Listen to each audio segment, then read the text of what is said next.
नमस्कार. स्वाभिमानी TV news चॅनलच्या बातमीपत्रात आपलं स्वागत. लोकजनशक्ती पार्टीतर्फे पत्रकार संघात पत्रकार संघाचे नूतन पदाधिकाऱ्यांचा करण्यात आला सत्कार. धुळे जिल्हा लोकजनशक्ती पार्टीतर्फे धुळे जिल्हा मराठी पत्रकार संघाच्या सभागृहात पत्रकार संघाच्या नूतन पदाधिकाऱ्यांचा सत्कार समारंभ उत्साहात आज पार पडला. यावेळी विविध मान्यवरांच्या उपस्थितीत नवनियुक्त पदाधिकाऱ्यांचे पुष्पगुच्छ देऊन अभिनंदन करण्यात आले. कार्यक्रमात पत्रकार संघाच्या माध्यमातून पत्रकारांच्या समस्या सोडविण्यासाठी तसेच पत्रकारांच्या हक्कांसाठी सातत्याने कार्य करण्याची अपेक्षा यावेळी मान्यवरांनी व्यक्त केली. तसेच लोकशाहीच्या बळकटीकरणासाठी पत्रकारांची भूमिका अत्यंत महत्त्वपूर्ण असल्याचे मत देखील मान्यवरांनी व्यक्त केली.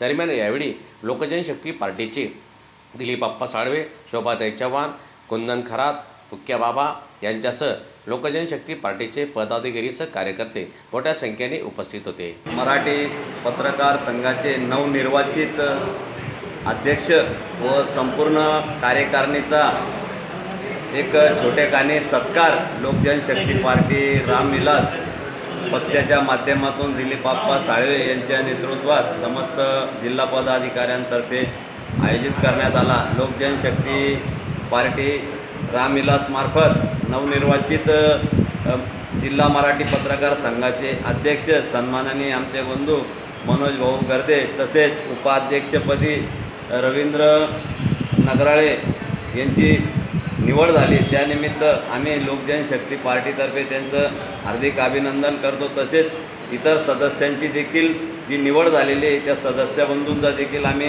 हार्दिक अभिनंदन करतो. लोकजनशक्ती पार्टी पक्ष कायमस्वरूपी धुळे जिल्हा मराठी पत्रकार यांच्या समवेत आहे. कुठल्याही अडीअडचणी असल्यास आम्ही पत्रकार बांधवांसाठी दिलीपप्पा साळवे, शोभाताई आम्ही सातत्याने त्यांच्या पाठीशी उभे असतो. तसेच धुळे जिल्हा वकील संघाची जी निवडणूक झाली त्या वकील संघाच्या निवडणुकीमध्ये देखील आमचे बंधुतुल्य ॲडव्होकेट विशाल भाऊ साळवे यांची देखील निवड झाली. त्यांचा देखील आम्ही आज धुळे जिल्हा मराठी पत्रकार संघामध्ये छोटाखानी सत्कार केलेला आहे. व